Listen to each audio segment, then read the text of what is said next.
Bueno, muy buenas tardes a todas las personas que nos acompañan en el día de hoy, en nuestro segundo webinar dentro del ciclo de charlas en términos de transición energética y gestión de emisiones que venimos llevando adelante desde la Comisión de Sustentabilidad de la SPE Patagonia y la Comisión D&I en el marco del programa Gaia. En esta oportunidad compartiremos con ustedes los métodos de producción y almacenamiento de hidrógeno con una mirada panorámica e integradora con los hidrocarburos, informando todos los puntos en común y potenciales líneas de trabajo, logrando una sinergia entre el hidrógeno y los hidrocarburos con el know-how establecido. En este proceso de transición que estamos atravesando, lo mejor siempre es la información de fuentes científicas, como es la que nos brindarán nuestras 3 disertantes, doctoras científicas del CONICET, de amplia trayectoria en la temática. Además, queremos agradecer a la SPE Seccional Patagonia, D&I Patagonia, SPE Gaia, a la Comisión Nacional de Energía Atómica, CNA, al CONICET, al Instituto Balseiro y a Plus Petrol. Además, queremos decir unos tips para el Zoom. Por favor, estén atentos al chat, donde compartiremos todos los mensajes con los participantes. Y además, si se fijan en la línea inferior, del lado del chat, está la sección o el icono Q&A, donde ustedes pueden ahí dejar todas las preguntas. Y entre paréntesis, por favor, les pedimos que pongan los nombres de las disertantes que quieren que les responda. Es así que damos inicio orgullosamente a esta conferencia de la mano de nuestro presidente, el ingeniero Ricardo Ferrante. Adelante, Ricardo, le cedo la palabra. Muchas gracias. Buenas tardes, ¿me escuchan bien? Sí, se escucha correcto. Bueno, primero quisiera hacer una pequeña salvedad. Yo soy licenciado en Ciencias Geológicas con máster en Ingeniería del Petróleo. Orgullosamente geólogo, orgullosamente especialista en Ingeniería del Petróleo. Bueno, lo primero que quiero aclarar es que Gaia pertenece es una iniciativa altamente plausible del SPE Internacional, y el SPE Seccional Patagonia está contento de tenerlo dentro de sus filas. Todo lo que vamos a hacer es trabajar en vías de mostrar cuáles son las energías alternativas, cuáles son los valores de esas energías, y todas las posibilidades que tienen de unión con la industria de oil and gas. La industria de oil and gas no es una industria que vaya a desaparecer, es una industria que necesita seguir viviendo y estando, y es donde nosotros todos tenemos nuestro sustento. Pero es fundamental que el planeta vaya pensando en que si no lo alcanzamos a hacer nosotros, lo hagan nuestras generaciones venideras, pero sí que sea limpio, que sea seguro y que tenga energías que ayuden al crecimiento, pero que no arruinen nuestro planeta. En el planeta vivimos, en el planeta disfrutamos, y del planeta quizás hemos hecho unas cuantas barbaridades. Yo pasé desde la boca de pozo en los años 70 y pico, hasta que me retiré activamente de estar en una empresa, 40 años. Y en 40 años vi cómo evolucionamos en lo que es la mejora y el cuidado del medio ambiente. Por lo tanto, en muchos casos fue una lucha contra viejos paradigmas, pero lo que están haciendo ustedes tiene mucho valor, porque están atados con una mano agarrados a lo convencional y con la otra con el futuro. Así que espero que lo hagan siempre así, y que piensen que también nuestros estudiantes de petróleo tienen que tener una apreciación de hacia dónde tienen que compatibilizar las dos industrias. Felicito a las chicas que conozco por la calidad que tienen de organización. Tienen una planificación que me encanta que sean organizadas, que planifiquen y que apuesten al resultado positivo de lo que van a dar nuestras 3 disertantes, a las cuales desde ya les agradezco muchísimo. Bueno, sin más, felicitaciones y adelante con esta charla. Muchísimas gracias, Ricardo. Retomando el hilo de la conferencia, vamos a hacer un repaso de la jornada del día de hoy. Iniciaremos a las 18:10 con el proceso de producción de hidrógeno que lo llevará adelante la doctora Fabiana Genaris, y quien será moderada por la ingeniera Paola Venturino. 18:30 expondrán los procesos de almacenamiento y de hidrógeno, que será llevado adelante por la doctora Guillermina Urreta Vizcaya, y quien su moderadora será la ingeniera Evangelina Cordero. 18:50 presentaremos un caso de aplicación que lo llevará adelante la doctora Guillermina Mica y su moderador será el ingeniero Gonzalo Pérez Cometo. 19:10 se hará la sesión de preguntas y 19:30 cerraremos a través de nuestra disertante ingeniera María Alejandra López y quien les habla será su moderadora.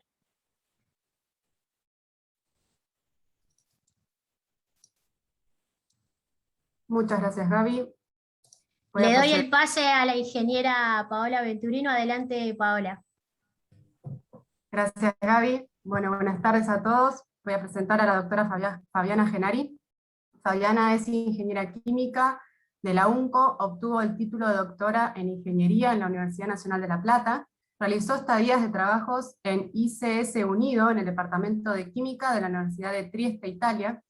Actualmente es investigadora principal del CONICET, jefa de Departamento de Fisicoquímica de Materiales y profesora de Química de Materiales en el Instituto Balseiro. Recibió el Premio Nacional L'Oréal UNESCO por las mujeres en la ciencia en colaboración con el CONICET. A la fecha ha publicado más de 100 artículos científicos en revistas internacionales de alto impacto en la especialidad, ha dirigido proyectos nacionales e internacionales en temáticas de energía y ambiente, como también en proyectos de transferencia de tecnología. Ha contribuido con la formación de becarios doctorales, postdoctorales, investigadores y pasantes de investigación. Fabiana, en el día de hoy, nos va a hablar sobre producción de hidrógeno. Adelante, Fabiana. Buenas tardes a todos. Bueno, muchas gracias por la invitación y muchas gracias por toda la organización y bueno, las palabras que nos han expresado al inicio. Bueno, vamos a tratar de comenzar a mencionar algunos de los métodos de producción de hidrógeno. Vamos a avanzar. Todavía, bueno, la internet a veces nos juega a favor. ¿Ven que se haya modificado la presentación?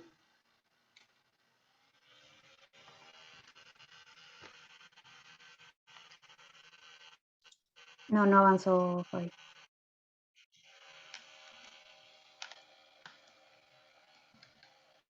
Bien.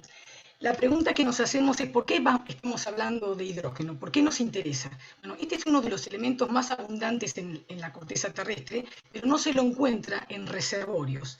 Entonces, para poderlo producir necesitamos gastar energía y lo necesitamos sacar ya sea de materias primas renovables, como podría ser la biomasa, o de materias primas no renovables, como podrían ser los derivados del petróleo, el carbón, bueno, el gas natural. ¿Qué tiene de interesante el hidrógeno? Que cuando yo lo quemo en presencia de aire, es decir, cuando hay oxígeno en una combustión, dentro de un motor de combustión interna, o ya sea en una celda de combustible, nos da la energía que estábamos buscando, pero el único producto secundario de esta combustión es agua. Es decir, que si lo usásemos para un auto que tiene una celda de combustible, en el caño de escape lo que uno esperaría ver es agua.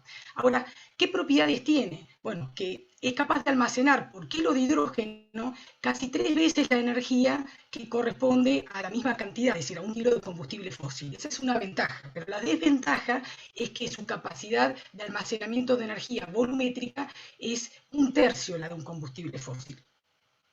Entonces, ¿cuáles serían los métodos de producción que podemos emplear para producir hidrógeno?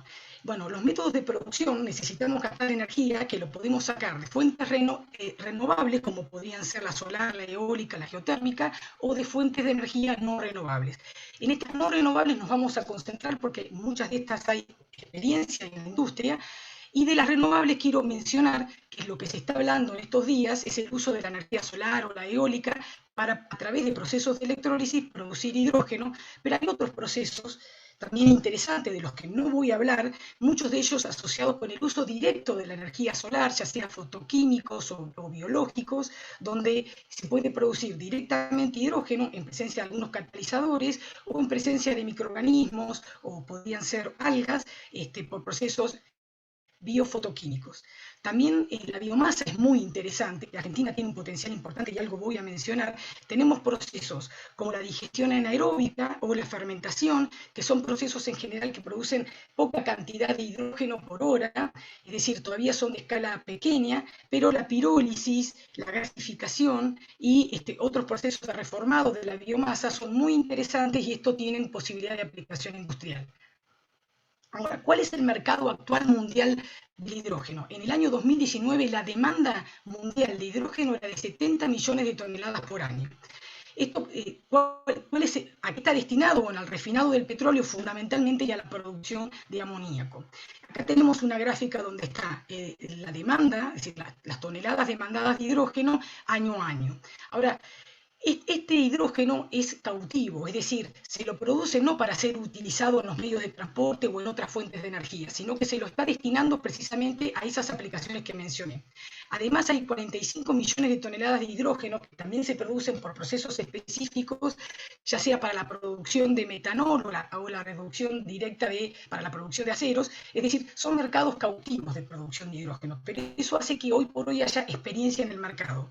El 98% de esta demanda de hidrógeno, que hablé de 70 millones de toneladas, se produce fundamentalmente empleando combustibles fósiles. Un 76% de gas natural y 22% se produce empleando carbón. Eso implica que se emiten del orden de 830 millones de toneladas de dióxido de carbono por año, donde el menor emisor es debido al gas natural y las emisiones mayores son debidas a la quema de carbón. Entonces, tratemos de mirar por qué procesos se los produce hoy en la industria, porque estos son procesos realmente atractivos. Hoy en la industria se está produciendo el hidrógeno para lo que, como dije antes, para estas aplicaciones, ya sea producción de amoníaco o la refinación de petróleo, a partir fundamentalmente del reformado de metano con vapor. Este sería uno de los procesos. También el reformado autotérmico. Ahí utilizamos como materia prima el gas natural, las naftas. También podría ser la oxidación parcial, donde también se puede utilizar el gas natural y otros aceites combustibles, o la gasificación directa del carbón. En todos estos procesos lo que se obtiene es una mezcla de hidrógeno y de monóxido de carbono. Un ejemplo sería esta reacción, tal cual está escrita acá. Es decir, yo no estoy obteniendo hidrógeno puro y muchas de las industrias a las que estoy destinando este hidrógeno necesita que sea puro. Por eso que en el proceso hay un segundo reactor donde se convierte esta mezcla de monóxido y agua finalmente a una mezcla que es completar la oxidación del monóxido a dióxido de carbono e hidrógeno. Entonces el hidrógeno es el que se va a destinar a las aplicaciones que mencionamos antes y el CO2 puede o liberarse a la atmósfera, como ocurre hoy por hoy en muchos procesos, o se podría destinar a otros usos. Si yo este dióxido de carbono lo capturo y lo almaceno, ya sea en reservorios geológicos o lo destino a otros usos, yo tendría en ese caso lo que se conoce como hidrógeno azul. Si dejo que esas emisiones sean liberadas al ambiente, eso sería lo que se conoce por hoy como hidrógeno gris. Un poco para tener una idea de qué estamos hablando, la producción de 70 millones de toneladas de hidrógeno que se requieren por año implica consumir 205 billones de metros cúbicos de gas natural, eso es cerca del 6% del uso mundial de gas natural. Más o menos para tener alguna idea de valores. Y una tonelada de gas natural permite obtener 240 kilogramos de hidrógeno gris, que también podría ser azul si llevamos adelante la captura de dióxido de carbono. Ahora, ¿qué costo tienen estos procesos? Acá tenemos por un lado los dólares que cuestan por kilo de hidrógeno y tenemos distintos procesos, por ejemplo, tenemos reformado de gas natural, pero en distintos países, Estados Unidos, Europa, Rusia, y tenemos, por ejemplo, Medio Oriente. Y acá hay tres grandes componentes. El verde representa el costo de la materia prima del gas natural, y después tenemos los gastos operativos y los gastos de capital. Como podemos ver, fíjense que los procesos de reformados no tienen, por ejemplo, captura de gases de la combustión, como el dióxido de carbono. El costo es del orden de, por ejemplo, en Estados Unidos, del orden de $1 por kilo de hidrógeno.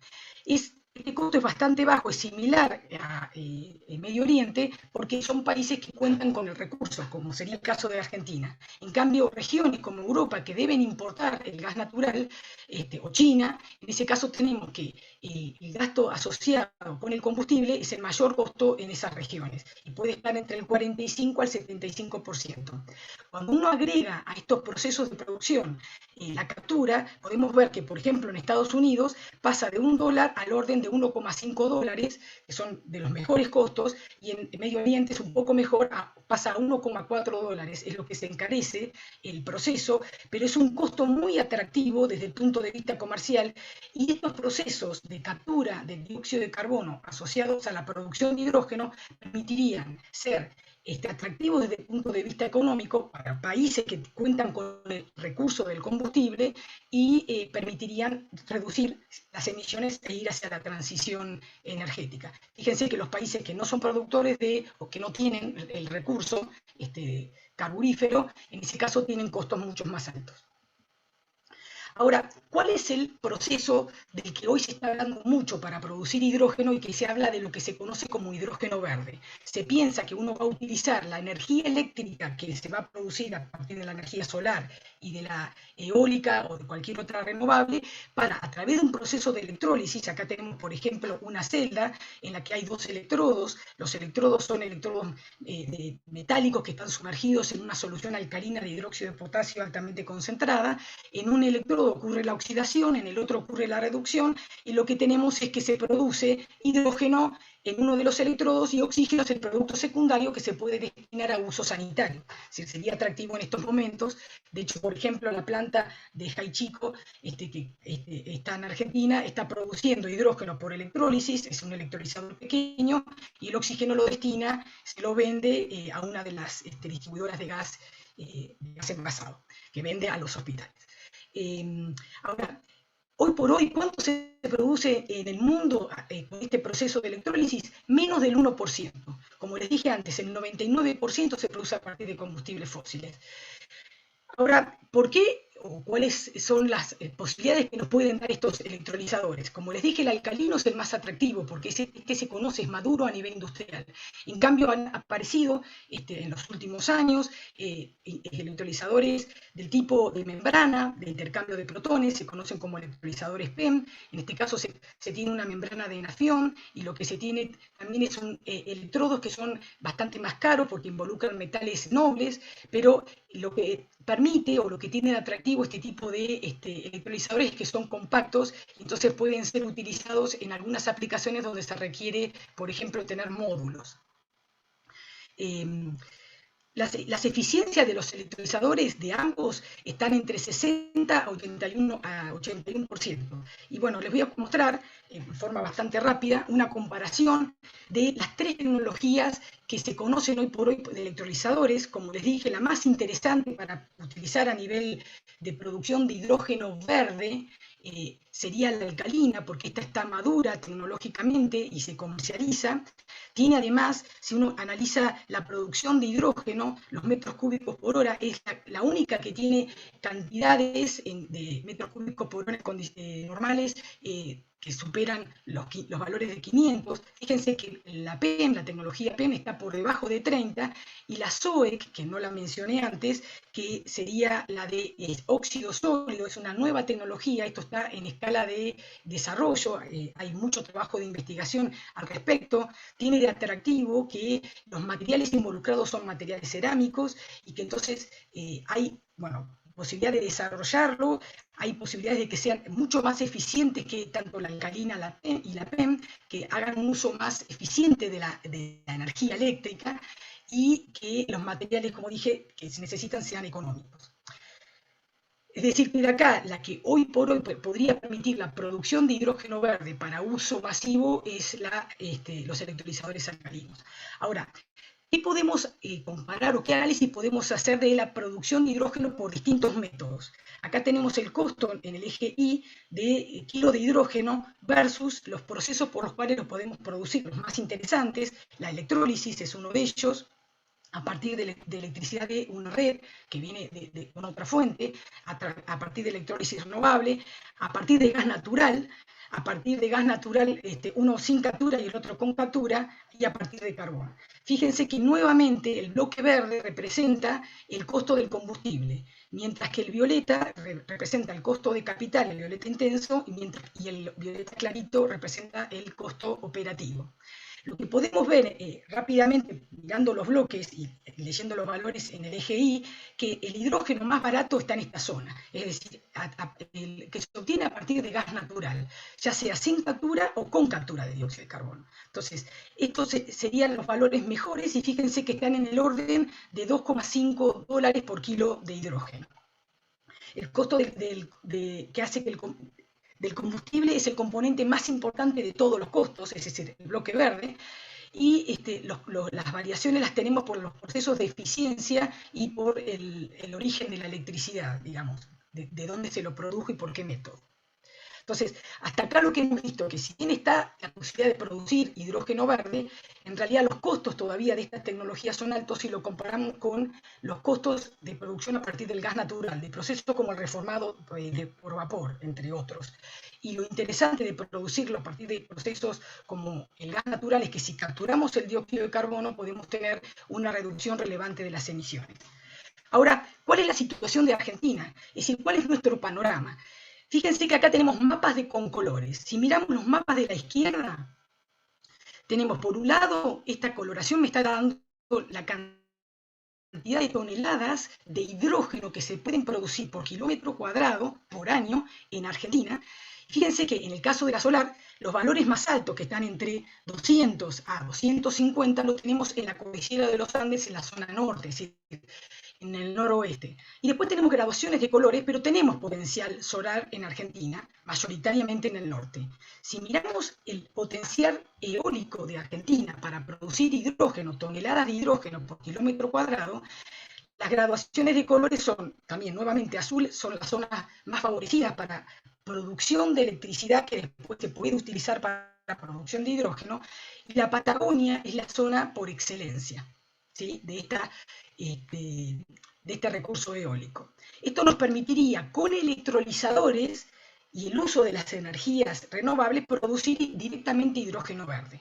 Pero si esto lo combinamos con otros recursos que cuenta el país, y acá está el potencial del hidrógeno azul, fíjense que estoy mostrando, por un lado, cuál es el tendido de gasoductos del país.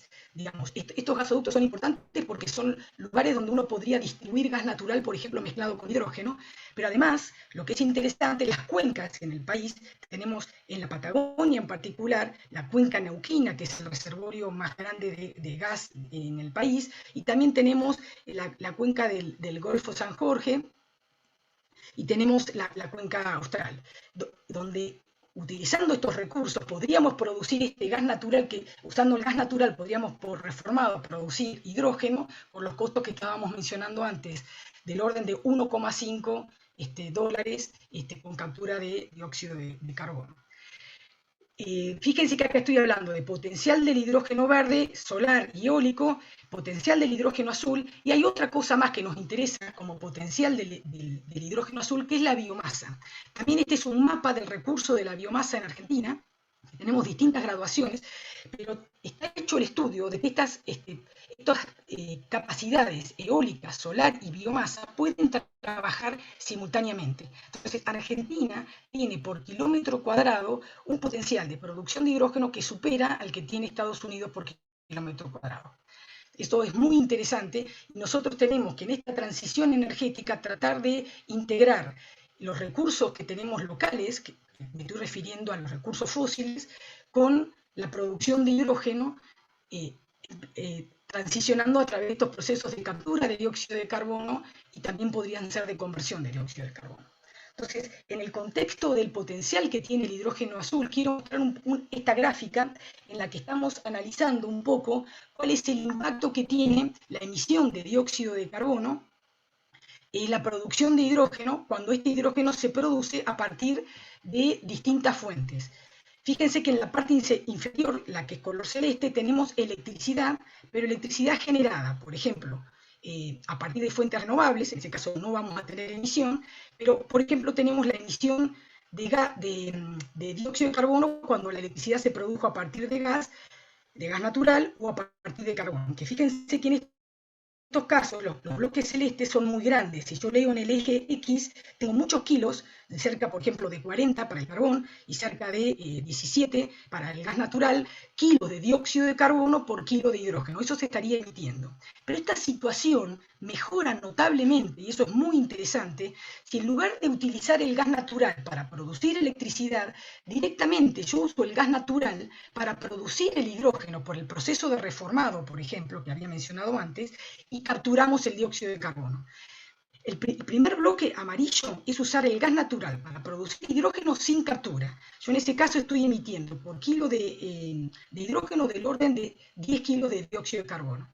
Si solo capturo el 56% de las emisiones de dióxido de carbono en este proceso de producción de hidrógeno a partir de gas natural, eso, el 56% no es un número caprichoso, sino que está relacionado con el uso de la materia prima. Si de ahí del gas natural saco el hidrógeno, en ese caso las emisiones se reducen a menos de 5 kilos de dióxido de carbono por kilo de hidrógeno. Y si además de capturar el dióxido de carbono relacionado con la materia prima, capturo el dióxido de carbono que se consume como energía por haber usado el gas natural como combustible, yo voy a tener menos de 1 kilogramo de dióxido de carbono emitido por kilo de hidrógeno. Esto es parte de lo que uno está visualizando como transición energética. Y después los bloques grises corresponden al mismo análisis hecho para carbón. En un caso, el primero que tiene muchas emisiones sin captura de dióxido, y el segundo caso es con captura de dióxido.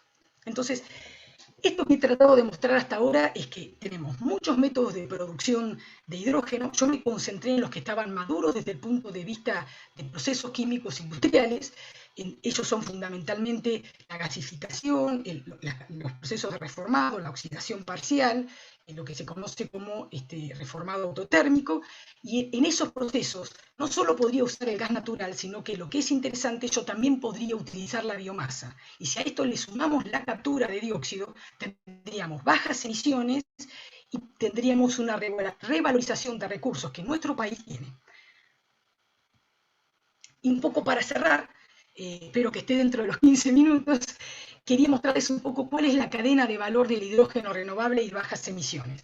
Y un poco decirles que el hidrógeno verde, como hoy por hoy se está promocionando, que es muy interesante, para algunos países es la única solución porque no tienen otros recursos. Pensemos en Japón, que es una isla que tenía energía nuclear como una de sus fuentes principales y debido a los terremotos, bueno, han tenido que revertir, pero no tienen recurso fósil y no tienen posibilidad tampoco de poner molinos. Para ellos la única posibilidad es la importación de hidrógeno verde, que quizás países como el nuestro podrían exportar no solo hidrógeno verde, sino hidrógeno azul. Hay otros países u otras regiones como la Comunidad Europea que se pueden encontrar en situaciones similares. Entonces, un poco siento cuál sería la situación como panorama mundial, más allá del local. Se está pensando en incorporar en la matriz energética, obviamente, las energías renovables, en procesos como la electrólisis para producir hidrógeno, y además lo que se está pensando es poder producir el hidrógeno a partir de procesos como los que mencioné antes, que son maduros en la industria, el reformado de gas natural, entre otros, para producir también hidrógeno. Ese dióxido de carbono que sale, en el caso que uso el combustible fósil, se lo podría capturar y convertir. Entonces, de esa manera, si yo tengo, por ejemplo, hidrógeno y dióxido de carbono, yo podría, por ejemplo, producir gas natural sintético. Eso es lo que se conoce a nivel mundial como una tecnología power to gas, es decir, la idea es transformar una energía en gas natural y entonces voy a poder inyectar y transportar este gas natural. Otra posibilidad sería convertirlo a combustibles líquidos. Eso cuando hay dióxido. Si no tengo dióxido y solo estoy interesada en el hidrógeno, ese hidrógeno podría transportarse ya sea como hidrógeno, propiamente dicho, gaseoso o licuado. La otra opción es convertirlo a un combustible líquido que va a ser el portador del hidrógeno limpio, por decirlo así, el hidrógeno que vino de las fuentes renovables, y después se lo va a almacenar y transportar. De esto, algo del almacenamiento va a mencionar Guillermina a continuación, para que finalmente llegue al uso final, que es la movilidad el uso domiciliario, el uso de la industria y en general toda la integración con los diferentes sectores de desarrollo tecnológico de un país. Bueno, y con eso vamos terminando y bueno, les agradezco a todos por la atención. Muchísimas gracias, Fabiana. La verdad ha sido una presentación increíble, muy esclarecedora. Les mencionamos y les aclaramos a quienes quieran dejar sus preguntas, lo pueden hacer en preguntas al final de esta pantalla. Bueno, ahora sí vamos a ir a presentar a nuestra siguiente expositora, Guillermina Urrete Vizcaya. Guillermina es licenciada en Química y doctora en Ciencias de Materiales por la Universidad Nacional de Mar del Plata. Es investigadora del CONICET en el Departamento Físico-Química de Materiales del Centro Atómico Bariloche, profesora del Instituto Balseiro, Universidad Nacional de Cuyo, y coordinadora del Comité Académico de Maestría en Ingeniería de dicho instituto.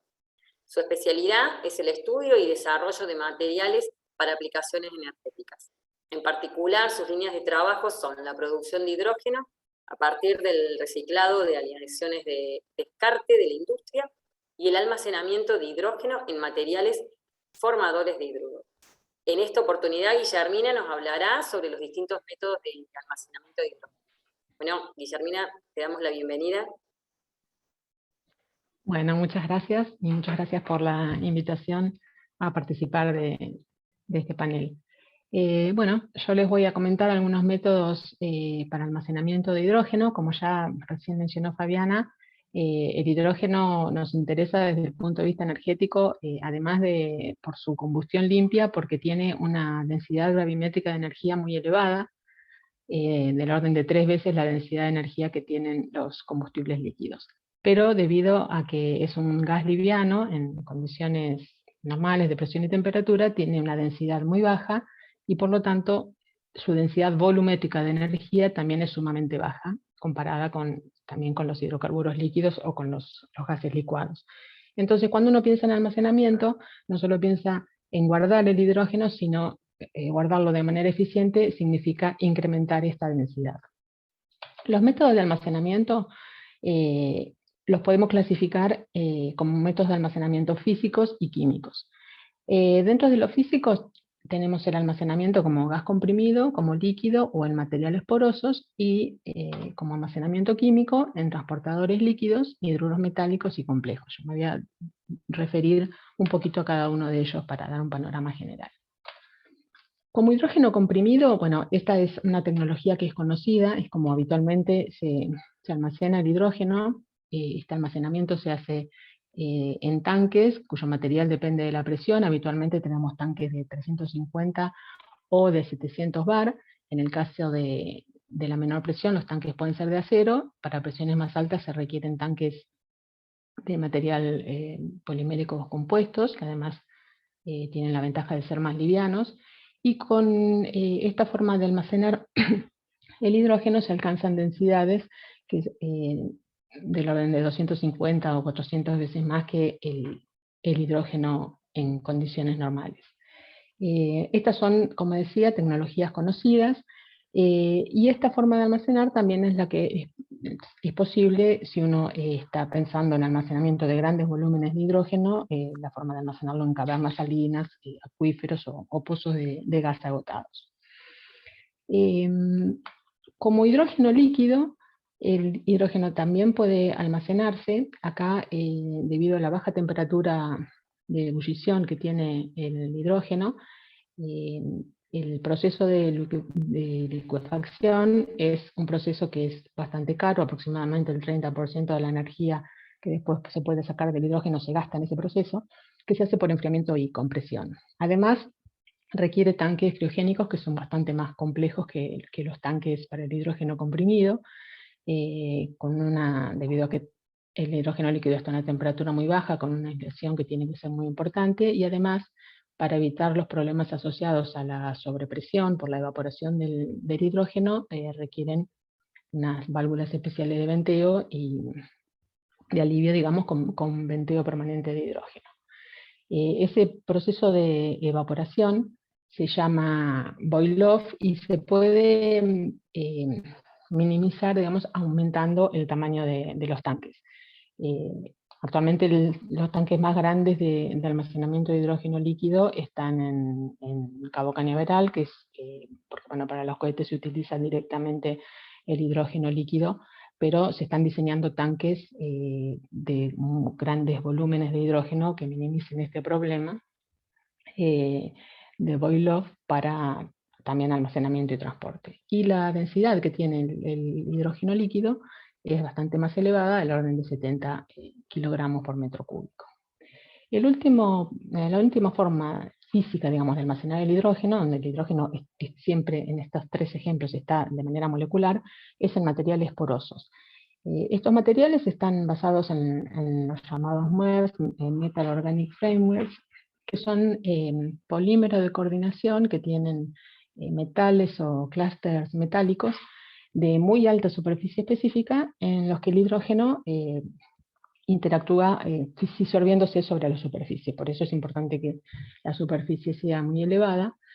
Tienen la ventaja de que se puede absorber y liberar rápidamente, pero tienen la desventaja de que como la interacción del hidrógeno con estos materiales es una interacción débil, es necesario mantenerlos a una temperatura muy baja, como por ejemplo la temperatura de nitrógeno líquido. Y las densidades que se alcanzan están un poquito por debajo de la densidad del gas comprimido a 300 bar. Dentro de los procesos químicos para almacenar, vamos a mencionar primero a los transportadores líquidos. Recién algo mencionó Fabiana. La idea con los transportadores líquidos son compuestos que pueden ser compuestos orgánicos, como tenemos acá el ejemplo del ciclohexano, que puede almacenar hidrógeno porque acá, bueno, en cada uno de estos vértices, digamos, de este hexágono hay un carbono y dos hidrógenos, de manera tal que en un proceso de deshidrogenación yo puedo transformar este ciclohexano en tolueno y liberar hidrógeno. Entonces, estos compuestos son interesantes porque su manejo es manejo conocido, es una tecnología que está establecida y permiten entonces transportar y almacenar hidrógeno de manera segura. Lo que todavía se está realizando muchos estudios en esto porque la etapa de deshidrogenación no está todavía madura, se requieren altas temperaturas y catalizadores que son caros.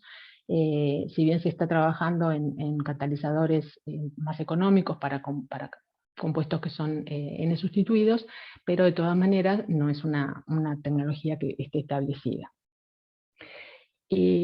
Otro compuesto que es interesante para transportar y almacenar grandes volúmenes de hidrógeno es el amoníaco. Como recién mencionaba Fabiana, el amoníaco es el principal producto que se produce a partir del hidrógeno, o sea, su proceso de síntesis es bien conocido, no está tan optimizado, digamos, el proceso de deshidrogenación del amoníaco.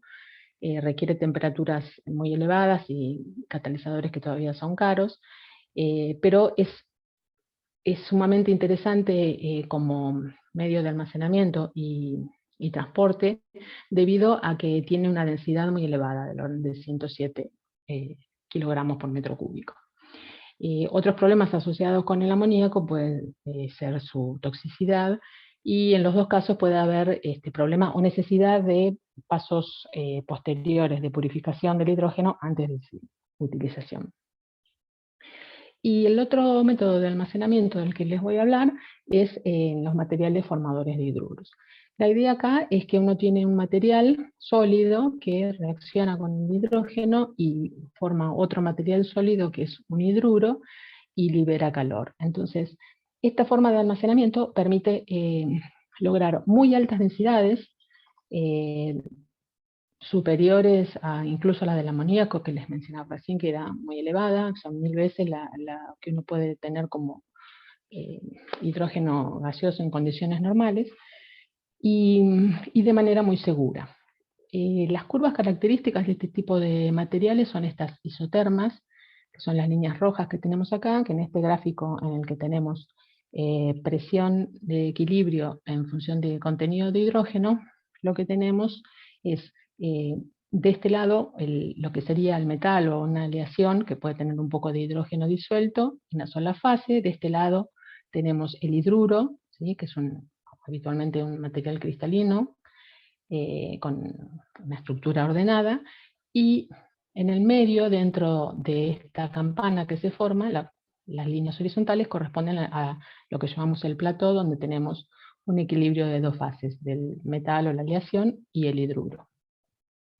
A partir de estas curvas, de estas isotermas, aplicando la llamada ley de Van Hoff, que relaciona la presión de equilibrio de este sistema con la temperatura, podemos hacer gráficos de este tipo, donde tenemos acá el logaritmo de la presión de equilibrio y la inversa de la temperatura, y esta recta corresponde entonces al equilibrio entre las dos fases, de manera tal que nos muestra como una especie de diagrama de fases, donde tenemos de un lado el metal o la aleación pura y del otro lado el hidruro. Acá podemos ver que modificando la presión o la temperatura uno puede pasar de una fase a la otra. O sea, es interesante que esta reacción es reversible, de manera tal que yo puedo formar el hidruro almacenando el hidrógeno y descomponerlo para obtener de nuevo el hidrógeno.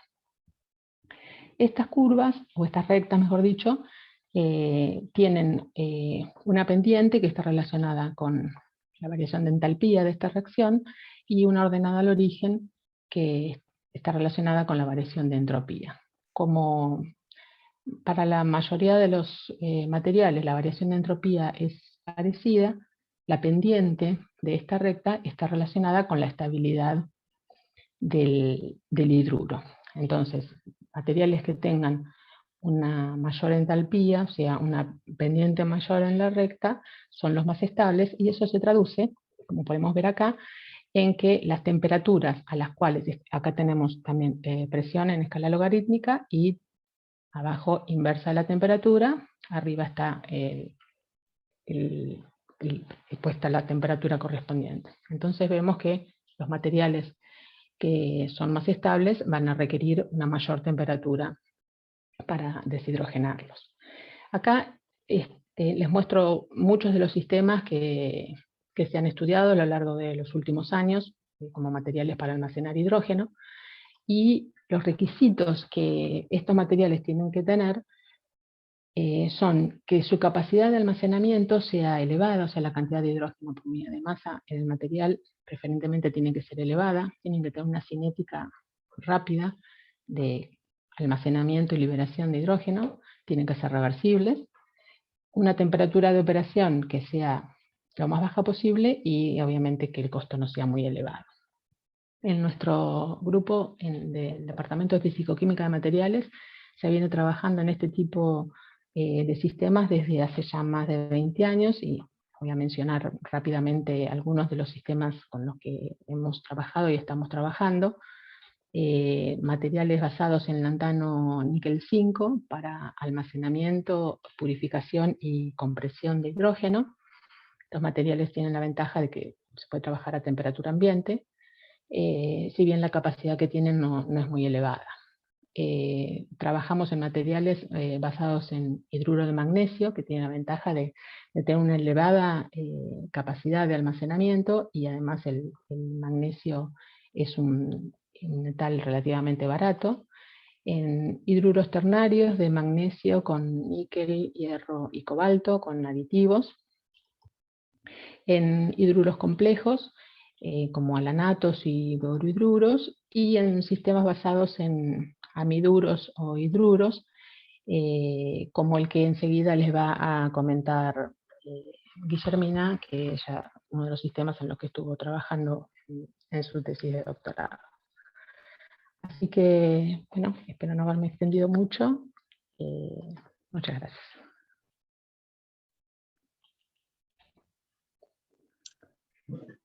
Bueno, muchas gracias, Guillermina, por tu presentación, y también Fabiana antes.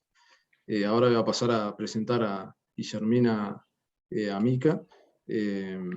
Bueno, Guillermina es ingeniera química recibida en la Universidad Nacional de Mar del Plata y doctora en Ciencias de la Ingeniería del Instituto Aceiro, bajo la tesis de preparación, estudio y optimización de hidruros complejos del sistema litio-nitrógeno-hidrógeno para el almacenamiento del hidrógeno, dirigido por la doctora Fabiana Gennari, a quien tuvimos el placer de escuchar inicialmente, y codirigida por el doctor Pierre Larochette.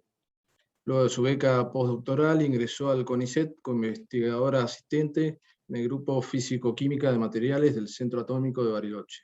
Su línea de estudio actual se orienta al uso de sistemas hidruros en procesos de conversión de dióxido de carbono a combustibles sintéticos. Bueno, ahora Guillermina, muchas gracias por la presentación que nos vas a dar también, y nos vas a presentar un caso de estudio y aplicación para sistemas móviles a través del uso de sistemas hidruros. Te cedo la palabra, Guillermina. Bueno, buenas tardes, muchas gracias por la presentación y por la invitación. Como dijo Gonzalo, voy a presentar un caso de estudio, y es el uso de un sistema hidruro en particular para ser utilizado, por ejemplo, en aplicaciones móviles. La charla la voy a estructurar en 3 partes. Primero les voy a presentar un material almacenador de hidrógeno, una matriz sólida almacenadora de hidrógeno, el modelado de las cinéticas con la cual se liberan hidrógeno, y finalmente un análisis económico del uso de este tipo de tecnologías en aplicaciones móviles.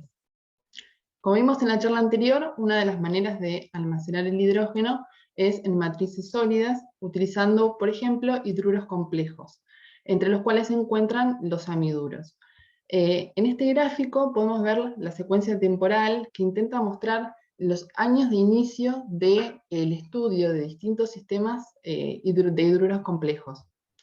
Vemos que todos estos sistemas en realidad están compuestos por 2 fases, una fase de amiduro y una fase hidruro, ya que se ha demostrado que la combinación permite tener sistemas que se llaman desestabilizados, es decir, que uno puede tener temperaturas a las cuales se llevan a cabo los procesos de liberación de hidrógeno menores que usando cada componente de manera individual. Y algo también interesante para mencionar es que los amiduros individualmente, cuando se los somete a calentamiento, además de hidrógeno, pueden liberar amoníaco. Y la liberación de amoníaco es un efecto totalmente indeseado, porque es un contaminante para las celdas de combustible. Como comentaron en la presentación anterior, nos interesa que los sistemas tengan una buena reversibilidad, es decir, que no pierdan capacidad con el ciclado, y también que las temperaturas de operación sean lo más bajas posibles, porque la idea en la aplicación tecnológica es combinar estos sistemas de almacenamiento de hidrógeno con celdas de combustible, por ejemplo, del tipo PEM, que trabajan a baja temperatura. Y para que sea eficiente ese acople, necesitamos que los sistemas hidruros puedan interactuar con el hidrógeno a bajas temperaturas. En particular, quiero mostrarles o presentarles un sistema que podemos encuadrar en el sistema cuaternario, litio, magnesio, nitrógeno, hidrógeno, que está compuesto por una fase que es el amiduro de magnesio y otra el hidruro de litio. Este material tiene una capacidad teórica de almacenamiento de 5,5% en peso, y la teoría nos predice una entalpía de deshidrogenación de menos 44 kJ por mol, que implica que este material teóricamente puede interactuar con hidrógeno a temperaturas relativamente bajas, del entorno del 200 grados centígrados o incluso menos. Este material, el amiduro de magnesio, no es un reactivo comercial, sino que podemos sintetizarlo en el laboratorio, por ejemplo a través de molienda mecánica en un molino de bolas en atmósfera inerte de argón, a partir de reactivos comerciales, como es el amiduro de litio y el hidruro de magnesio, y después someterlo a un tratamiento térmico. Estos materiales, si bien la teoría predice temperaturas bajas de operación, en la práctica pueden existir ciertos impedimentos cinéticos que hagan que en realidad se requieran temperaturas superiores a las predichas por la teoría. Entonces, desde la ciencia de materiales, lo que se busca es tratar de optimizar estos materiales con el agregado de ciertos aditivos que puedan hacer que se desestabilice termodinámicamente el sistema y se pueda trabajar a temperaturas más bajas. Por ejemplo, en este caso en particular, nosotros estudiamos el material con borhidruro de litio como desestabilizador. Este hidruro es interesante porque tiene una capacidad gravimétrica de almacenamiento de hidrógeno alta, mayor al 18%, y entonces no vamos a tener una pérdida de capacidad del sistema muy importante. Lo que primero analizamos cuando tenemos un material almacenador de hidrógeno es su interacción justamente con el hidrógeno. Y para eso sometemos al material a sucesivos ciclos de liberación de hidrógeno y de captura de hidrógeno, que es lo que intento mostrar en estas curvas, en las que vemos la desorción de hidrógeno en porcentaje peso en peso en las ordenadas, y en la abscisa es el tiempo, en este caso en segundos. La curva roja es el material con el aditivo y la curva negra es la que llamo material base. Y vemos que la velocidad de liberación de hidrógeno es bastante más rápida con el aditivo. Y este efecto es muy notorio para el caso de las absorciones. Y es muy importante para la aplicación tecnológica que justamente los procesos de absorción de hidrógeno sean rápidos y no lentos. Entonces, en este gráfico de acá abajo podemos ver cómo varía la capacidad del sistema con el ciclado. Hicimos 30 ciclos para el material con aditivo, y vemos que ciclo a ciclo el material no pierde su capacidad de almacenamiento. Como vimos en la charla anterior, la termodinámica del sistema de este tipo de materiales puede ser estudiada a través de curvas isotermas de presión-composición, que lo interesante es que cuando uno las realiza a distintas temperaturas, se puede construir este tipo de gráficos que presentaron en la charla anterior, a partir de los cuales se puede estimar la entalpía de deshidrogenación de cada uno de los materiales. Y las variaciones en las entalpías de alguna manera nos dicen si el aditivo que nosotros agregamos fue capaz de desestabilizar termodinámicamente el sistema, y entonces pueden trabajarse a temperaturas más bajas. También a partir de la calorimetría diferencial de barrido, uno podría calcular la energía de activación del sistema, y si vemos una disminución en el valor, como es en este caso, también se puede conjeturar que el aditivo que agregamos tiene un rol catalítico. Ahora bien, lo que también hacemos desde la ciencia de materiales es la caracterización estructural del sólido que tenemos del hidruro en distintas etapas del proceso. Entonces, mediante la combinación de técnicas como rayos X e IFTR, podemos hacer el análisis estructural del material recién sintetizado después de la molienda, también en el estado absorbido, y también en el estado cuando se libera todo el hidrógeno, y por supuesto que en cualquier etapa intermedia de la reacción. Entonces, combinando todo el análisis estructural en distintos estadios de la deshidrogenación y también en análisis de la interacción con hidrógeno que mostré antes, podemos reconstruir cuáles son los caminos de reacción. Para este material en particular, sabemos que es una reacción de liberación de hidrógeno en 2 etapas, y pudimos determinar que el aditivo, que era el boriduro de litio, además de tener un rol catalítico que nos hace tener cinéticas de absorción y liberación de hidrógeno más rápido, también vimos que participa activamente en distintas reacciones, para poder formar un compuesto que tiene esta estequiometría, que lo interesante es que podemos probar que a la temperatura de trabajo de este sistema, que es 200 grados centígrados, se encuentra fundido. Y eso nos proporciona un medio líquido que puede promover la difusión de especies iónicas, como en este caso el catión litio o el catión hidrógeno, que favorecen las cinéticas del sistema. Lo que presenté hasta ahora es el estudio, digamos, del estudio básico que uno realiza desde la ciencia de los materiales. Pero cuando uno quiere tal vez pasar de un estudio de escala laboratorio a un prototipo, es necesario además conocer, por ejemplo, expresiones de la velocidad de reacción. Entonces, a partir de las curvas de cinética, podemos hacer un modelado matemático a través del cual pudimos determinar que a bajas conversiones de hidrógeno, el mecanismo controlante de la velocidad de reacción es un mecanismo de nucleación y crecimiento, y a altas conversiones domina la difusión.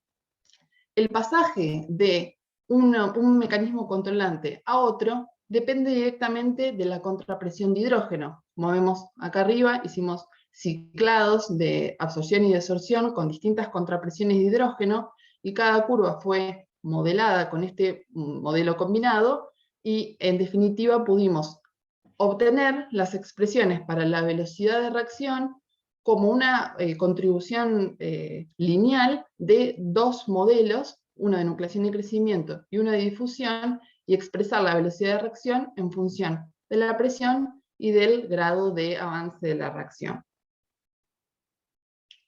También quiero presentarles las perspectivas económicas del uso del hidrógeno como un vector de energía.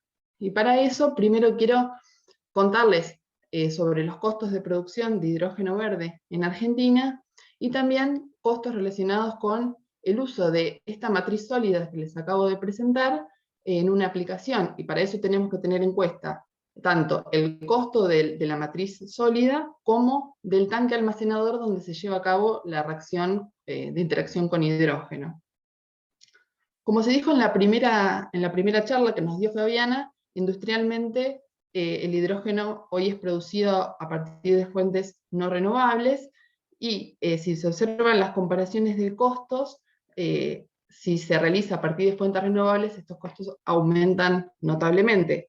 Sin embargo, se prevé una fuerte reducción de costos cuando estas tecnologías alcancen una economía de escala, y también que adquieran relevancia si se comienzan a aplicar, por ejemplo, penalizaciones económicas a procesos que puedan resultar contaminantes. En estos tres mapas se muestra el potencial de la disponibilidad de distintos recursos renovables, como por ejemplo el viento en metros por segundo, la radiación solar y la disponibilidad de biomasa, que cada uno tiene su distribución geográfica. Y en los tres mapas de abajo, que también nos mostró Fabiana en su presentación, se muestra la potencialidad para poder producir hidrógeno a partir de estas fuentes. En las dos primeras, entonces, este mapa está calculado utilizando energía eólica y aplicando electrolizadores para producir hidrógeno. En este caso también se utiliza energía solar y electrolizadores. Y en este tercer mapa se lo piensa por el proceso de gasificación de biomasa. En particular, la región de la Patagonia es considerada como una de las zonas geográficas a nivel mundial con mayor potencial eólico. En nuestro trabajo hicimos una estimación del costo de producción de hidrógeno en nuestro país a partir de la electrólisis del agua, y para eso nos basamos en cotizaciones de electrolizadores comerciales de diferentes capacidades y distintas marcas, y también el consumo eléctrico de estos electrolizadores intentamos cubrirlo con energía eólica, y para eso nos basamos en proyecciones de costos en nuestro país, asesorados por Fundación Bariloche. Si sumamos estas dos contribuciones de producción y consumo eléctrico, obtuvimos un costo de $5 por kilo de hidrógeno. Para una aplicación móvil es necesario tener 4 kilos de hidrógeno almacenados, porque eso nos da una autonomía similar a la que estamos acostumbrados hoy en día con otro tipo de combustibles. Y entonces eso nos eleva el costo por ciclo, o sea, por recarga, a $20. Los tanques almacenadores de hidruros, el diseño en realidad de este tipo de tanques se asemeja al de los intercambiadores de calor tipo tubo y coraza. Podemos pensar en un arreglo modular de tubos, en la que en cada tubo tenemos el material hidruro, y está atravesado por un tubo poroso permeable al hidrógeno. De manera que cuando podemos realizar la recarga de hidrógeno, el hidrógeno fluye a través de este tubo, permea hacia la cama del hidruro y reacciona a través de un proceso que es exotérmico. Y el calor residual generado puede ser transmitido por un fluido de transferencia de calor en la coraza del tubo. Cuando el hidrógeno es requerido, lo que se hace es calentar el hidruro con el fluido de transferencia. El hidrógeno entonces permea en sentido contrario al tubo poroso, al tubo sinterizado poroso, y el hidrógeno es direccionado a las celdas de combustible.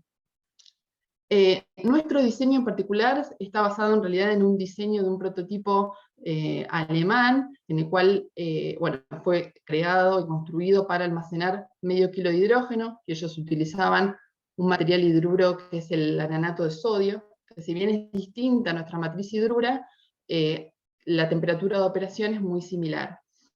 Entonces, lo que hicimos fue adaptar ese diseño para poder construir un prototipo que permita almacenar 4 kilos de hidrógeno, que es lo que requiere nuestra aplicación, y también adaptarlo a nuestro material hidruro en particular.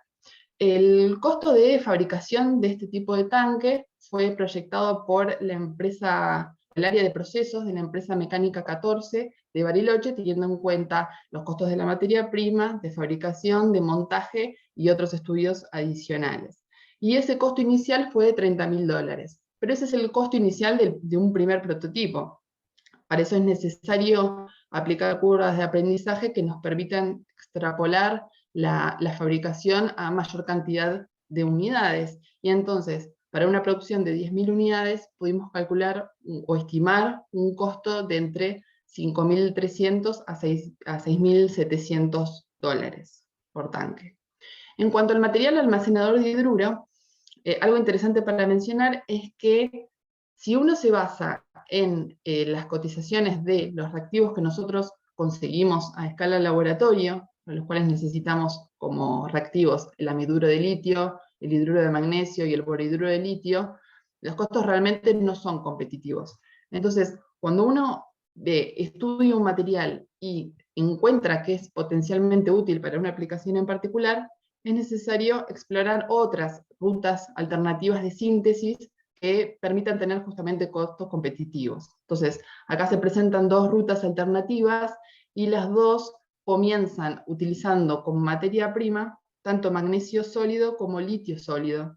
Y entonces podemos calcular un costo de la matriz sólida para poder almacenar 4 kilos de hidrógeno del orden de $2.200. Finalmente quiero hacer una comparación entre los costos asociados al almacenamiento en matrices sólidas, como presenté hasta ahora, con el almacenamiento a alta presión. Y justamente porque ya existen autos comerciales que emplean las tecnologías de celdas de combustible y se almacena el hidrógeno a alta presión en tanques que tienen una capacidad de 5,6 kilos a alta presión, con presiones de 70 megapascales. Cuando comparamos los costos, vemos que el almacenamiento en una matriz sólida es de 2 a 3 veces más que el almacenamiento a alta presión. Sin embargo, hay que tener en cuenta que se trata de tecnologías con muy distinta madurez y distinto grado de inversión. De hecho, si miramos, nos concentramos en el precio de los tanques a alta presión, en el 2011, por ejemplo, se han reportado costos de $7.000. Y empresas como Toyota, Hyundai y Honda, en la última década, han invertido fuertemente justamente para tratar de reducir los costos de estos tanques, cuyos materiales son realmente caros, porque el hidrógeno es un gas muy permeable, y se pudieron reducir los costos hasta el punto de llegar al orden de $4.300 cada tanque. Bueno, entonces, en esta presentación estudiamos un material almacenador de hidrógeno, lo estudiamos desde el punto de vista de las ciencias de los materiales, y vimos el rol del aditivo y cómo era la interacción con hidrógeno. También presentamos la expresión para la velocidad de reacción, y finalmente hicimos un análisis económico de la potencial aplicación de matrices sólidas en aplicaciones móviles, y se comparó con tecnologías hoy comerciales. Muchas gracias. Muchísimas gracias, Guillermina. Muy interesante, la verdad, muy enriquecedora las 3 charlas. Ahora, para seguir con el hilo de la conferencia, le voy a dar el pase a Evangelina, quien tiene información para brindarnos. Por favor, adelante, Evangelina.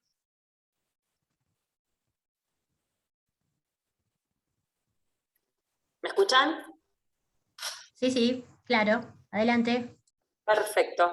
Bueno, muchísimas gracias a las expositoras, y antes de continuar con la sesión de preguntas a cada una de ellas, les recordamos que este es un espacio de la SPE, de Gaia, de la Comisión de Sustentabilidad, y les presentamos nuestras redes para que puedan seguirnos, tanto de la SPE, tenemos Instagram, LinkedIn, Twitter, del Comité de Diversidad e Inclusión, tenemos tienen todas las las direcciones en pantalla, también tenemos LinkedIn, Instagram, bueno, por mail, nuestro canal de YouTube, donde van a subirse estas presentaciones, van a quedar colgadas en nuestro canal de YouTube, D&I Patagonia, para que puedan verlas o recomendarlas, y también pueden ingresar a la página de Gaia. Y además les pedimos, les solicitamos para poder mejorar este tipo de conferencias y estos encuentros, si nos pueden contestar una breve encuesta que tienen justamente en pantalla el código QR, eso nos va a permitir mejorar para los próximos eventos. Está poniendo justamente en el chat y también la dirección y el link. Así que bueno, contamos con el feedback para seguir mejorando. Muchísimas gracias. Muchísimas gracias, Evangelina. Bien, ahora para dar inicio a las preguntas, le doy el pase a la ingeniera Paola Venturino. Adelante, Paola, por favor. Muchas gracias, Gaby. Bueno, tengo la primera pregunta para Fabiana. Para responder la incógnita que nos llama a este webinar, te invito a que nos respondas. ¿Hidrógeno e hidrocarburos son aliados? Bueno, gracias, Paola, por la pregunta. Me parece que es muy oportuna. Digamos, se está hablando mucho de hidrógeno verde. Obviamente tenemos que tender a nivel mundial, por una cuestión del planeta, todo lo que sabemos del calentamiento global, a bajar las emisiones, pero desde ya creo que el dióxido de carbono y el hidrógeno son aliados. Yo no lo pude presentar todo, hay otras cosas que hay que contar asociadas al dióxido de carbono y el hidrógeno, pero estos dos reactivos, digamos, se pueden trabajar aunadamente para convertirse a otros productos con valor agregado. Entonces, nosotros lo que podríamos hacer es capturar el dióxido de carbono de muchos de los procesos de los que estuvimos hablando y después reutilizarlo como materia prima. Además, me parece que hay que mirar, en este panorama que traté un poco de contar en la presentación, es que Argentina tiene potencial para producir hidrógeno verde, pero para hacerlo es necesario, es decir, tenemos potencial para producir hidrógeno verde porque tenemos energía o acceso al recurso eólico, acceso al recurso solar, pero para eso es necesario inversión en la producción de energía eléctrica a partir de esos recursos. Y después se necesita la inversión de los electrolizadores en el marco de lo que yo un poco les conté, cuáles son las tecnologías maduras y cuáles no. Entonces, el hidrógeno verde es algo que va a llegar y se necesita cierto tiempo. Es decir, esto es algo que va a ocurrir dentro de unos años, pero necesitamos bajar las emisiones y necesitamos hacer esta transición energética paulatina, donde se integren todas las energías. Entonces, sin duda, están los combustibles fósiles sosteniendo esta transición, produciendo hidrógeno por algunos de estos métodos que son hoy por hoy tecnologías maduras en la industria, y lo que hay que hacer es capturar este dióxido de carbono, ya sea para reutilizarlo, o bueno, en algunos casos se podría hacer para un destino final de almacenaje, ¿no? Esa un poco es la idea. Perfecto. Muchas gracias, Fabiana. Vamos a continuar con las rondas de preguntas. En este caso para Guillermina U. Tenemos las dos Guillerminas, así que las vamos a tener que identificar de diferente manera. La primera pregunta que nos hace Angelita es, entre los distintos métodos de almacenamiento, ¿hay alguna preferencia de uno sobre los demás? Bueno, gracias por la pregunta. Bueno, no, en realidad... Guille, no sé si estás. Sí, ¿me escuchan? ¿Sí, me escuchan? Sí, se escucha. Se escucha bueno. bien. Bueno, en realidad, ¿cuál es el método de almacenamiento preferido? Depende de varios factores, de la aplicación particular, del uso que se le va a dar posteriormente al hidrógeno, de la necesidad o no de vincular el almacenamiento con el transporte del hidrógeno, por supuesto siempre teniendo en cuenta los costos. Por ejemplo, para las aplicaciones aeroespaciales se almacena como líquido porque se utiliza como líquido, y los costos asociados a esas tecnologías justifican incluso el desarrollo en el que se está trabajando de tanques más sofisticados con sistemas de circulación interna de refrigerante que evitan la necesidad de válvulas de venteo. Pero también esta forma de almacenamiento se está pensando para transporte marítimo de grandes volúmenes de hidrógeno. De todos modos, siempre el hidrógeno comprimido va a ser necesario si uno piensa en redes de distribución de hidrógeno para, por ejemplo, cargar vehículos que funcionen a hidrógeno, utilizando ya sea hidruros o tanques para alimentar una celda de combustible. Es muy diverso el abanico que uno puede tener en función de cuál es la aplicación que vaya a tener el hidrógeno y cuál es la magnitud del transporte que esté asociado. Es interesante también comentar, por ejemplo, con respecto al almacenamiento en hidruros, que uno puede, de los distintos hidruros que presenté, según si está pensando en una aplicación móvil o en una aplicación estacionaria, elegir distintas familias. Hay hidruros que tienen la ventaja de poder ser utilizados a temperatura ambiente, pero que tienen baja capacidad de almacenamiento, entonces pueden ser preferidos para una aplicación estacionaria, o como los basados en lantano níquel 5, o el hidruro de magnesio, que si bien necesita alta temperatura es muy barato, entonces puede estar asociado a una aplicación en la cual hay una fuente de temperatura que provea esa energía que requiere para la deshidratación. O sea, en resumen, se sigue trabajando aún en las tecnologías que no están todavía maduras, porque siempre puede haber un nicho para alguno de los métodos de almacenamiento que no sean los más conocidos al presente.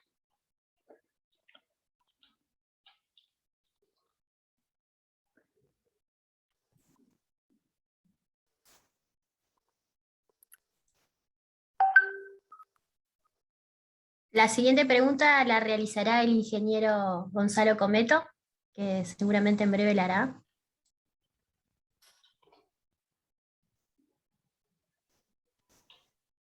Hola, ¿me escuchan? Sí. Sí, claro. Bueno, aquí tenemos una pregunta para Guillermina Mica. Bueno, considerando que el almacenamiento gaseoso hoy sería una tecnología más madura, ¿cuál creerías vos, en tu opinión, qué lugar ocuparía el almacenamiento de hidrógeno con hidruros, ¿no? Como una opción viable, alternativa? Exacto, como dijiste, Gonzalo, son tecnologías que tienen distinta madurez y también distinto grado de inversión de empresas. Yo considero que todavía, como se dijo recién, hay lugar para seguir estudiando y optimizando materiales, sistemas hidruros. Porque si bien yo presenté que hay autos comerciales que hoy emplean hidrógeno, la distribución y la carga de este hidrógeno a muy alta presión no es trivial y implica un gran desafío tecnológico y un despliegue de infraestructura que en realidad hoy no se cuenta con tal y es difícil de montar de manera masiva, con lo cual es como un problema que tiene distintas aristas. Y también, por otro lado, además del uso tanto de matrices de almacenamiento con hidrógeno comprimido pensando en autos, también como contestó recién Guillermina, hay muchas otras aplicaciones para las que pueden utilizarse los hidruros. Por ejemplo, para dispositivos móviles pequeños, como pueden ser bicicletas o motos, pero también para un montón de aplicaciones estacionarias en las que el peso de la matriz hidrura no es un parámetro limitante. Entonces, hay que estudiar cuáles pueden ser los nichos para poder aplicar almacenamiento en matrices hidruras y de ninguna manera descartar su uso porque hoy es una tecnología más madura el almacenamiento a presión. Muchas gracias. Gracias, Guillermina. Voy a hacer la segunda pregunta a Fabiana. Son dos preguntas en una, de alguna manera. David Taus nos pregunta: ¿puede pensarse una estrategia a largo plazo para la Argentina que contemple tanto el desarrollo de hidrógeno verde como hidrógeno azul, teniendo en cuenta que las cadenas de valor a desarrollar son distintas y nuestras capacidades limitadas? ¿Ve viable un cambio en la transición de hidrógeno verde mediante el desarrollo inicial de hidrógeno azul y transferencia de valor, sabiendo que a largo plazo van a competir y el hidrógeno verde tendría a ser más barato a partir del 2050? Bueno, gracias por la pregunta. La pregunta es muy buena y no es que uno tenga una respuesta, uno tiene una opinión de un panorama de lo que uno considera que es la situación actual y cuáles son las posibles alternativas que se van presentando. Yo creo que hoy por hoy hay una moda, es decir, hay una información que nos bombardean, que está tratándose a nivel internacional, que es esto del hidrógeno verde. Desde ya no tengo dudas que ese hidrógeno verde va a ayudar a bajar las emisiones, porque como traté de demostrar en alguna de las gráficas, llevaría a casi emisiones cero su uso. Pero esa es la única alternativa para algunos países que no tienen ningún otro recurso, no tienen superficie para poner molinos, necesitan venir a Argentina, a la Patagonia. La Patagonia es vista atractivamente por otras partes del planeta, porque es un lugar donde tenemos mucho espacio para poder colocar molinos, en el norte obviamente también la solar, pero fundamentalmente la Patagonia, y poder entonces llevar o nosotros exportar hidrógeno. Desde ya que creo que es algo que a largo plazo, y también quizás en combinación con el hidrógeno azul, es viable, pero no tenemos que desaprovechar el momento. Este es un momento de transición, todavía es necesario para las tecnologías del hidrógeno verde hacer inversión, mucha inversión, entonces hay que aprovechar los recursos locales, como lo que traté de mencionar con los mapas. Uno tiene recursos de origen fósil, las cuencas, tenemos los gasoductos, entonces podemos ir apuntando a poner electrolizadores en algunas regiones con un objetivo que hay que hacer el análisis, si nos conviene exportar o generarlo para uso propio, pero revalorizar el recurso que sí nosotros tenemos, que es el gas natural, es la producción de hidrógeno azul, estoy pensando, y de esa manera seguir teniendo nosotros gas natural. Fíjense que muchos de los países que tienen altos costos no tienen alternativa, no pueden ni siquiera ser ellos los que van a producir la cantidad de energía renovable que requieren para la demanda que tienen energética per cápita, digamos. Entonces, para Argentina hay que hacer un análisis de situación. En mi opinión, hay una transición que se tiene que dar, pero no es que va a ir todo a la verde. No va a ir todo a verde, van a coexistir. Parte va a ser para, si hay interés, si hay inversión por parte del Estado o mixto, hay que ver cómo lo plantean los gobiernos de turno, por decirlo así, qué política se plantea, porque esto es algo de largo plazo, es decir, hay que hacer un objetivo de corto plazo, que lo vamos a ver en 3-4 años, va a haber un objetivo de mediano plazo, y el hidrógeno verde es algo de más largo plazo, que va a llegar, por supuesto, y hay que estar pensando o dirigiendo las iniciativas. En mi opinión, tienen que coexistir. La matriz energética no se puede volcar a un único tipo de energía en un país como Argentina, que no es la misma realidad que otros países del hemisferio, digamos, que no tienen recursos, que no tienen superficie, que tienen mayor demanda de energía per cápita, que es otra realidad. Nosotros tenemos muchos recursos biomásicos, eólicos, solares y también fósiles. Muchas gracias, Fabi. La próxima pregunta es para Guillermina Urretavizcaya y Rocío consulta. Considerando la permeabilidad de la molécula de hidrógeno, ¿se ha pensado en los hidruros metálicos como una forma de recubrir los materiales involucrados en la producción y transporte a efectos de asegurar materiales impermeables en este proceso?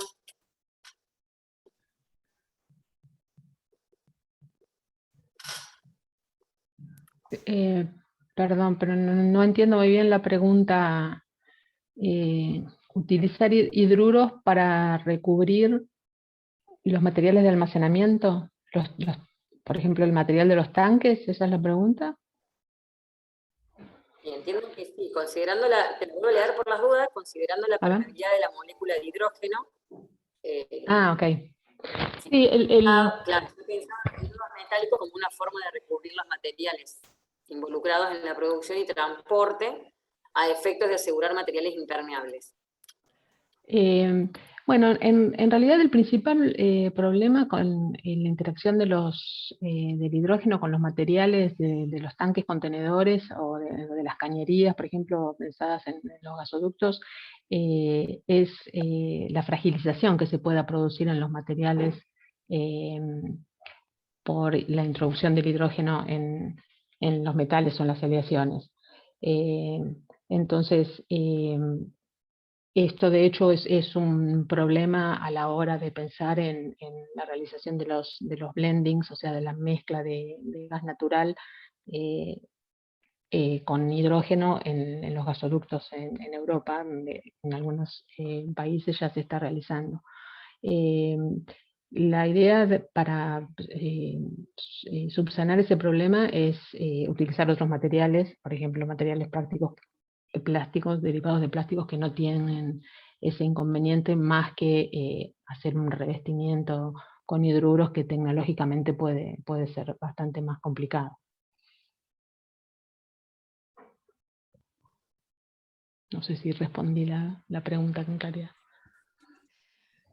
Sí, gracias, Guillermina. Estamos con poquito tiempo para terminar con las preguntas y tenemos un montón de preguntas. No sé, Gonza, si vos querés hacer las otras que están para Guillermina Mica. Sí, dale. Bueno, Guillermina y Lourdes Guiñazú pregunta, asumiendo la potencialidad de la producción de hidrógeno para exportar, ¿es más seguro el transporte como hidruro versus transportarlo con amoníaco u otra forma? Esa sería la pregunta. ¿Con qué carga sería más seguro, no? Sí. Mira, todos los tipos de almacenamiento conllevan ciertos problemas de seguridad. Pero la pregunta se la voy a contestar basándome en un congreso en el que asistí hace un par de años, un congreso internacional de hidrógeno, en los que justamente un grupo alemán estaba muy interesado y mostraba la potencialidad de producir hidrógeno verde en la Patagonia y exportarlo vía marítima hacia Japón, vía marítima como hidrógeno comprimido. Y eso les parecía rentable económicamente. A mí me llamó mucho la atención que se pensara en producir hidrógeno verde en Argentina y se exportara hacia Japón por vía marítima de manera comprimida. Pero evidentemente los cálculos económicos les parecían rentables. Y esto también se suma a lo que primero dijo Fabiana. Hoy la Patagonia está siendo mirada por el mundo como un sitio con gran potencial eólico, y eso conlleva también a un gran sitio que tiene muchas posibilidades de producir hidrógeno verde. Y este grupo alemán que había estudiado distintas maneras de llevarse el hidrógeno de Argentina, lo estudiaba llevarlo por vía marítima como hidrógeno comprimido. No sabría decir a qué presión. Yo supongo que en tanques, como presentó Guillermina, de 35 megapascales, no los de 70, pero de manera comprimida. Como un LNG, digamos. Exactamente, como si fuese el gas licuado, o sea, la misma modalidad, el mismo esquema, pero pensándolo en hidrógeno producido en Argentina y exportado a otro lugar del mundo. Está bueno. Bueno, gracias. Bueno, continúo con una pregunta más para Fabiana.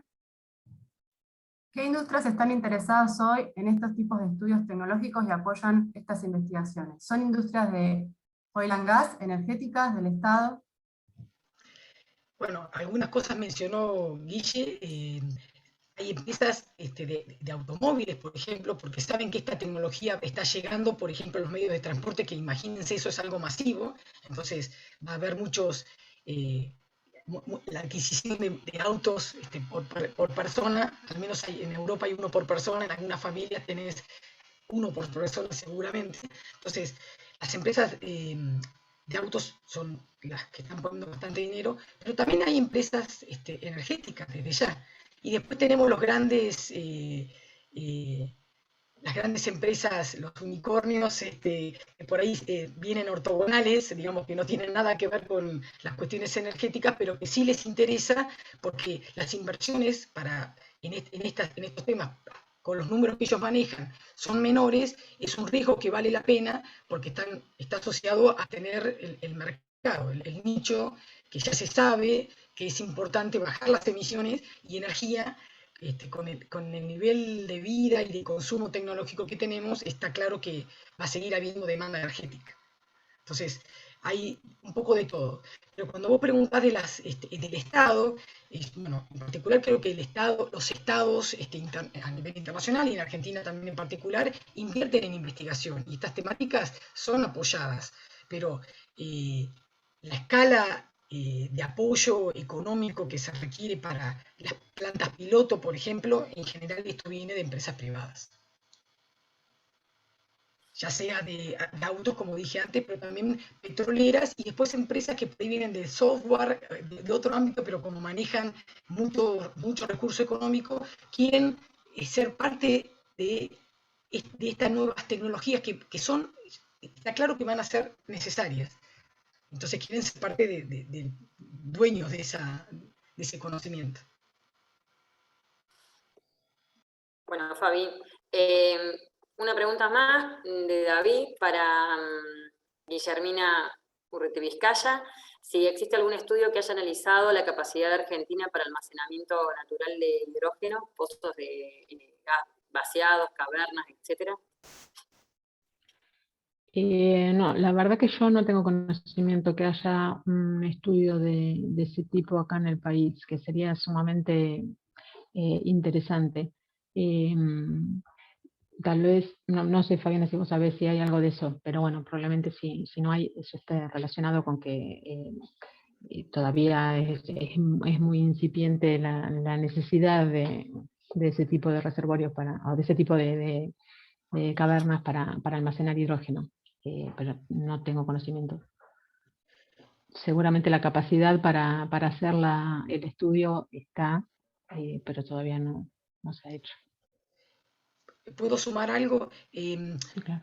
Estudio yo no tengo claro que se haya hecho, pero sí hay una experiencia de la empresa esta que mencioné yo antes, el Chico, que ellos estaban inyectando en un reservorio subterráneo, digamos. Digamos. De hidrógeno hay menos estudios que de otros gases como el dióxido de carbono. De dióxido de carbono hay algunas estimaciones y cálculos de cómo almacenarlo en, por ejemplo, en perforaciones de extracción de gas natural y de petróleo. Hay poco en Argentina, pero hay más a nivel internacional. Okay, muchas gracias. Bueno, si no quedan más preguntas, Evangelina, ¿cómo estamos? No, creo que ya no quedarían muchas más. No sé, de las chicas pudimos recoger el resto. Una para Fabiana, cuando habló de la energía nuclear, de las ventajas de la Patagonia, del agua, la pregunta es si contar con la planta de agua pesada en Neuquén es alguna ventaja, lo posiciona con alguna ventaja para la producción, almacenamiento o transporte de hidrógeno. Bueno, gracias por la pregunta. Sí, yo tengo conocimiento que la planta de agua pesada de Arroyito se hizo un estudio o un análisis de poderla convertir para procesos que están asociados con la tecnología del hidrógeno.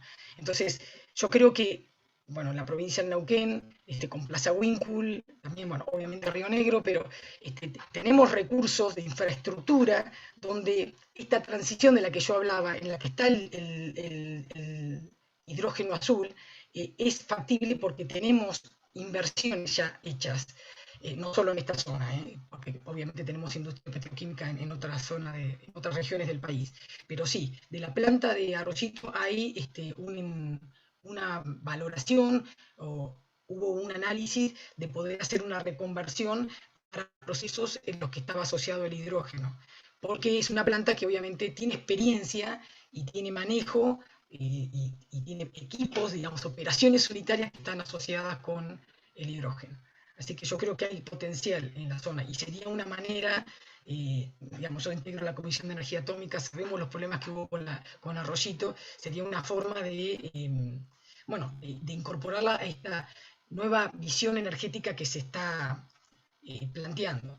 Pero obviamente también como integrante de la Comisión de Energía Atómica no pierdo la expectativa de que se apoye, que siga produciendo el agua pesada, porque nuestros reactores nucleares con esa tecnología deberían seguir siendo apoyados y de construir su otro reactor deberían de seguir siendo las tecnologías maduras e instaladas en el país.